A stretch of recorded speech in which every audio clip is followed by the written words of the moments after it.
सिक्किम जो आज भारत का राज्य है, एक समय था जब ये सिक्किम स्वतंत्र कंट्री हुआ करता था। सिक्किम को भारत में मिलाने में भारत सरकार को बहुत ही पापड़ बेलना पड़ा था। तो आज की वीडियो में हम लोग यही समझते हैं कि आखिरकार कैसे सिक्किम को भारत में विलय करवाया गया था, कैसे सिक्किम को भारत में मिलाया गया था।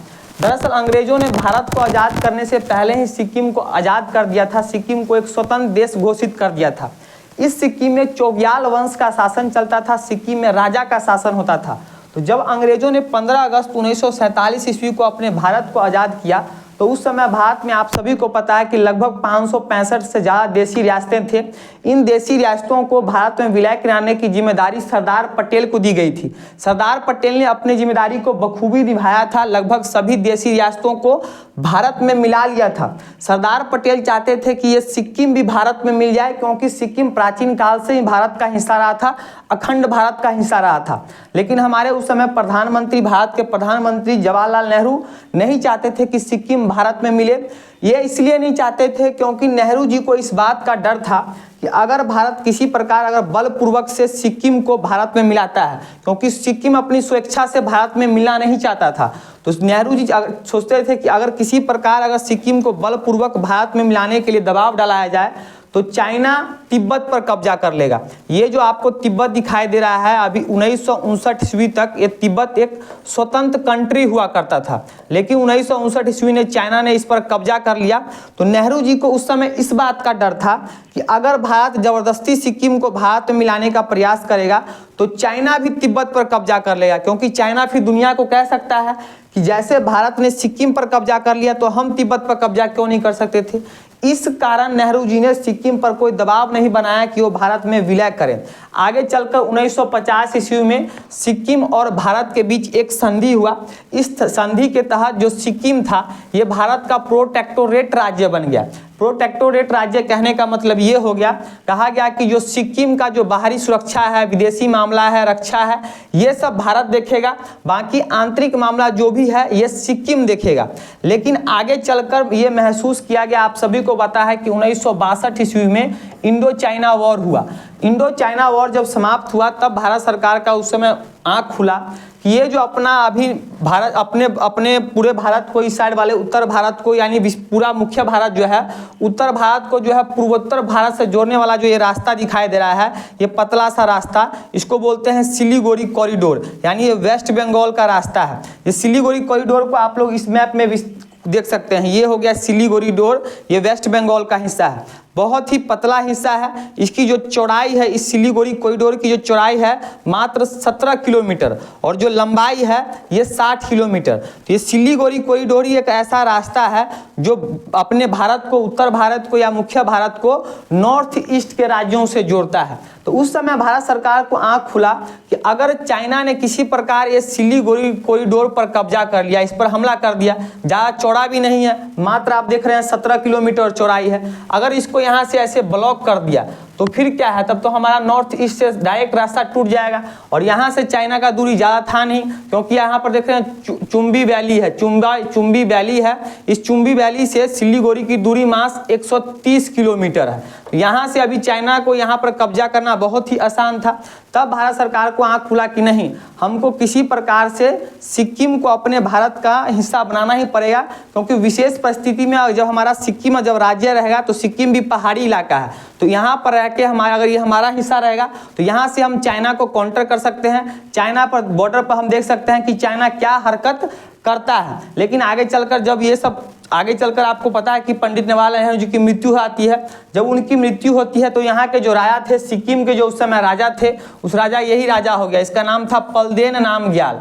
ये कहने लगा कि हमको जो ये संधि हुआ है 1950 ईस्वी में, इस संधि के तहत हमको जो आंतरिक बाहरी सुरक्षा जो आपने करते हैं, विदेश मामला आप देखते हैं, ये तो ठीक है, लेकिन हमको जो पूरा स्वतंत्र राज्य का दर्जा दीजिए, स्वतंत्र कंट्री का दर्जा दिए। जैसे कि आपने भूटान को एक स्वतंत्र कंट्री का दर्जा दिया हुआ है, उसी प्रकार एक स्वतंत्र कंट्री का दर्जा हमको दीजिए। हम भी भूटान से भी संधि हो रखा था, यानी भूटान की भी बाहरी सुरक्षा रक्षा हम देखते थे, लेकिन इसको हमने एक स्वतंत्र कंट्री माना था। लेकिन सिक्किम को हमने स्वतंत्र कंट्री नहीं माना था। था। तो यही इसका राजा का कहना था। जब जवाहरलाल नेहरू मर गए तो पलदेन नाम ज्ञान का कहना था कि जो पुरनका संधि हुआ है उस संधि को तोड़िए और हमको भी आप सुरक्षा कीजिए, बाहरी सुरक्षा सिक्किम की कीजिए, लेकिन हमको एक स्वतंत्र कंट्री का मान्यता दीजिए। और इसके लिए उस समय भारत की प्रधानमंत्री श्रीमती इंदिरा गांधी जी थी। तो 1967 ईस्वी में ये जो आपको दिखाई दे रहे हैं यही हो गया, इसका ही फोटो है, ब्लैक एंड व्हाइट फोटो है। ये नाम ज्ञान भारत में श्रीमती इंदिरा गांधी से मिलने भी आता है कि हमको विशेष जो दर्जा मिला हुआ है उस दर्जा को समाप्त करके हमको एक स्वतंत्र कंट्री का दर्जा दीजिए। लेकिन उस समय इंदिरा गांधी का इस पर विशेषकर ध्यान नहीं था, सिक्किम पर उतना ध्यान नहीं था। उस समय जो इंदिरा गांधी का ध्यान था ये ईस्ट पाकिस्तान पर था, क्योंकि आप सभी को पता है कि जब आज़ाद हुआ था भारत और भारत से कटकर पाकिस्तान बना था तो पाकिस्तान दो भागों में बना था। एक बना था पश्चिमी पाकिस्तान और एक बना था पूर्वी पाकिस्तान। ये दोनों भारत के लिए सिर दर्द था। इधर से भी पाकिस्तान हमको तंग करता था और इधर से भी तंग करता था। तो इंदिरा गांधी चाहती थी कि कैसे भी करके ये वाला हिस्सा टूट जाए। तो इंदिरा गांधी का जो पूरा फोकस था उस समय कैसे भी करके ये पूर्वी पाकिस्तान को तोड़कर एक स्वतंत्र कंट्री बनाना। और इंदिरा गांधी अपने मिशन में सफल भी हो जाती है। 1971 ईस्वी में ये पूर्वी पाकिस्तान पश्चिमी पाकिस्तान से अलग हो जाता है और एक स्वतंत्र कंट्री बांग्लादेश बनता है। और तब जाके जब ये बन जाता है तब इंदिरा गांधी का ध्यान आता है कि नहीं, अब तो हमने इसको तोड़ दिया, अब सिक्किम को भारत में मिलाना है। अब सिक्किम को भारत में मिलाने की जो जिम्मेदारी दी जाती है तो उस समय जो रॉ के प्रमुख थे RN काउ, इस रॉ का भी गठन इसी 1968 ईस्वी में ही किया गया था। इसी बांग्लादेश को बनाने के लिए ही 1968 ईस्वी में रॉ यानी रिसर्च एनालाइसिंग विंग जो भारत की खुफिया एजेंसी है उसका गठन किया गया था। तो जब 1971 ईस्वी में अपना ये पूर्वी पाकिस्तान बांग्लादेश बन गया तब इंदिरा गांधी ने इसकी जिम्मेदारी RN काउ जो उस समय रॉ के प्रमुख थे, सर्वे सर्वा थे, चीफ थे, इनको जिम्मेदारी दिया कि अब आप देखिए सिक्किम का कुछ हो सकता है। अगर सिक्किम का कुछ हो सकता है तो कैसे भी करके सिक्किम को इंडिया में मिलाया जाए। तब RN काउ सिक्किम को भारत में मिलाने की जो योजना बनाने की तैयारी होती है तो ये योजना दिया जाता है। उसी समय रॉ के ज्वाइंट डायरेक्टर थे, उनका नाम था PN बनर्जी। ये आपको दिखाई दे रहे हैं, ये PN बनर्जी, यही PN बनर्जी प्लान बनाते हैं कि कैसे सिक्किम को भारत में विलय करवाया जाएगा। प्लान ये बनता है कि हमको कैसे भी करके ये जो सिक्किम है वहाँ की जो विपक्षी पार्टियां हैं उस विपक्षी पार्टियों को अपने पक्ष में लाना है, क्योंकि विपक्षी पार्टियां जो थी वो भी चाहती थी कि जो सिक्किम है उसमें राजतंत्र का शासन समाप्त हो, लोकतंत्र आए। तो उस समय सिक्किम में एक विपक्षी पार्टी था, उसका नाम था सिक्किम नेशनल कांग्रेस और इसके जो लीडर थे काजी लेंडुप दोरजी। तो यही चाहते थे कि कैसे भी करके काजी लेंडुप दोरजी है वो हमारे संपर्क में आए और वहाँ पर इलेक्शन हो कि सिक्किम में कैसे भी करके इलेक्शन करवाया जाए। और इलेक्शन के बाद काजी लोंडुप जो है वहाँ के बने प्रमुख बने और काजी लोंडुप अपने विधानसभा में ये पारित कर दे कि ये भारत का सिक्किम भारत का हिस्सा हो जाए। तो ये प्लान बनाया गया और प्लान के तहत फिर जिम्मेदारी दिया कि किसको ये काम करना है। तो जिम्मेदारी देने के लिए एक तो हो गए PN बनर्जी और दूसरे एक और ऑफिसर थे अजीत सिंह सयाली, ये सिक्किम में ही विशेष रूप से उस समय पोस्टेड थे। तो इन्हीं दोनों को जिम्मेदारी दिया जाता है कि आपको ये काम करना है, कैसे भी विपक्षी पार्टियों को एकजुट करना है, उनसे मेल मिलाप करना है, इलेक्शन करवाना है और सिक्किम को भारत में मिलाना है। तो ये प्रक्रिया चलता है, प्लानिंग बनता है। लेकिन आगे चलकर यही PN बनर्जी, ये जो अपने PN बनर्जी है यानी ज्वाइंट डायरेक्टर, इनको पता लगता है CIA यानी अमेरिका की जो खुफिया एजेंसी है CIA, उसका एक व्यक्ति था, दूत था पीटर बर्ले जो उस समय कोलकाता में पोस्टेड था।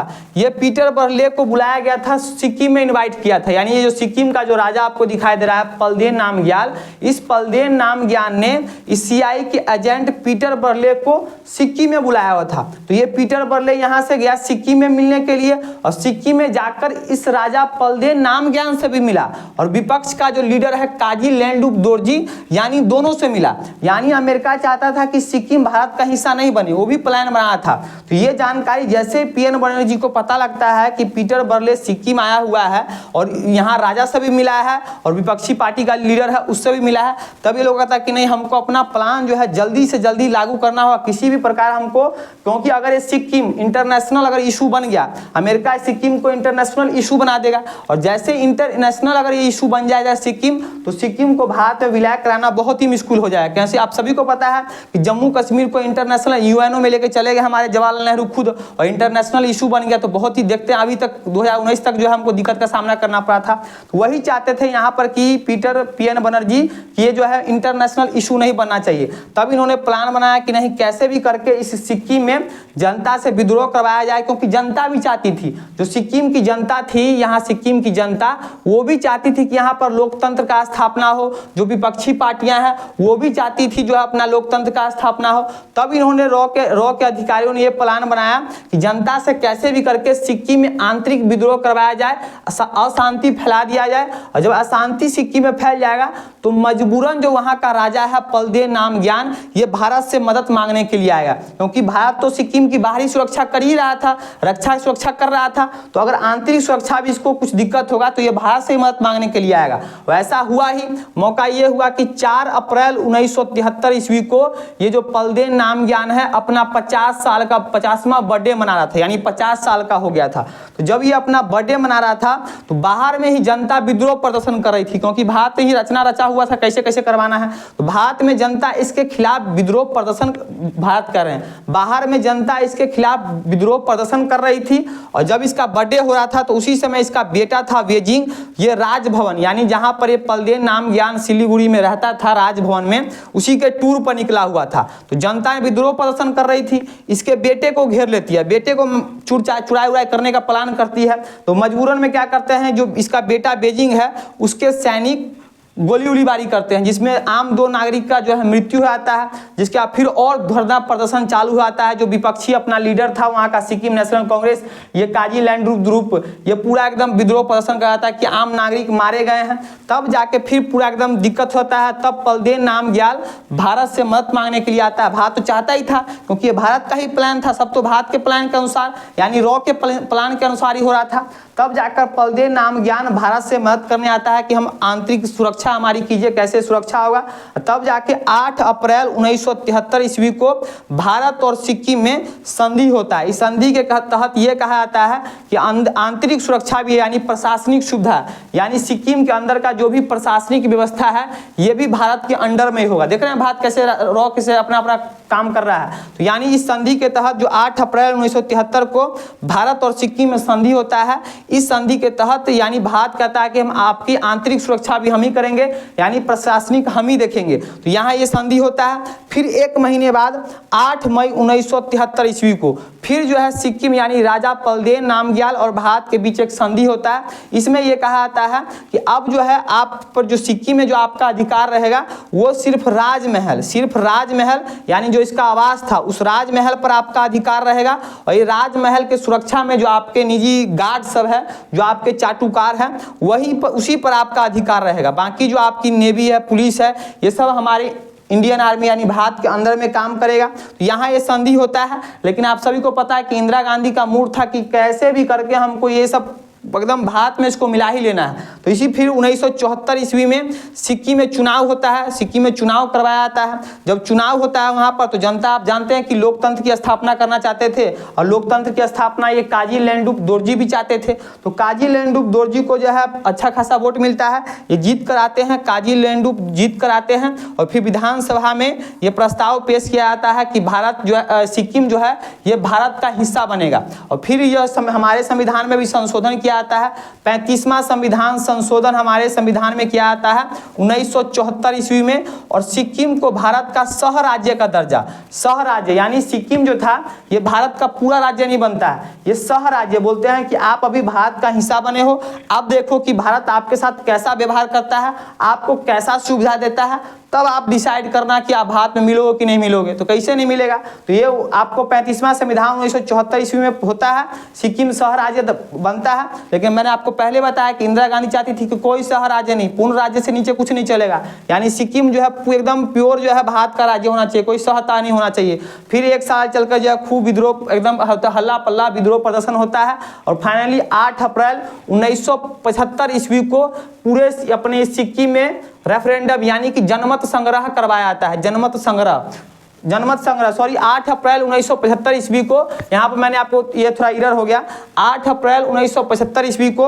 ये जो राजमहल और ये गार्ड्स, ये राजमहल और गार्ड्स जिस पर आपको अधिकार था पलदेन नाम ज्ञान का, इस पर भी कब्जा करना होता है, क्योंकि अगर इस पर इसका अधिकार रहेगा तो पूर्ण रूप से भारत में कैसे मिलेगा। तो 8 अप्रैल 1975 ईस्वी को ब्रिगेडियर दीपेंद्र सिंह, उस समय ब्रिगेडियर दीपेंद्र सिंह अपने सैनिकों के साथ, इंडियन आर्मी के 5000 जवान के साथ इसके राजमहल पर धावा बोलते हैं और लगभग इसके राजमहल के अगल बगल में 250 से ज़्यादा इसकी गार्ड्स की सुरक्षा कर रहे थे। मात्र 20 मिनट में जो है इसके गार्ड्स पर कब्जा हमारे इंडियन आर्मी के जवान पा लेते हैं और पूरे रूप से जो है सिक्किम के पूरे पर क्षेत्र पर जो है इंडियन आर्मी का कब्जा आता है। फिर आगे चलकर 1975 ईस्वी में पूरे सिक्किम में रेफरेंडम यानी कि जनमत संग्रह करवाया जाता है, यानी लोगों से जाना जाता है कि आप भारत में मिलना चाहते हो कि नहीं मिलना चाहते हो। तो उस समय जो जनता भाग लेती है इलेक्शन में, जो वोट डालने आती है जनमत संग्रह में, 97% जनता ये चाहती है कि सिक्किम भारत का हिस्सा बने। तो इस प्रकार जब लोगों का देख रहे हैं 97% जनता चाह रही है कि भारत में मिले, तो इसमें मैंने बोला कि आपको 35वां संविधान संशोधन 1974 में हुआ, सिक्किम सह राज्य बना भारत का। फिर आगे चलकर 36वां संविधान संशोधन 1975 में किया जाता है और सिक्किम भारत का पूर्ण राज्य बन जाता है और इस सिक्किम हमारे भारत का 22वां राज्य बनता है, 22वां राज्य। 16 मई 1975 ईस्वी को, 16 मई 1975 ईस्वी को सिक्किम भारत का पूर्ण राज्य बन जाता है। तो इस प्रकार आप देख सकते हैं कि सिक्किम कैसे भारत का पूर्ण राज्य बनता है, कैसे रॉ की जो है इसमें भूमिका रहती है। विशेषकर सिक्किम को भारत में मिलाने में जो भूमिका आती है रॉ की, और इंदिरा गांधी का प्रयास रहता है। इंदिरा गांधी ने तो वैसे बहुत ही इमरजेंसी वाला बहुत ही बुरा काम किया, लेकिन इंदिरा गांधी का 2 काम जो है बहुत ही अच्छा था।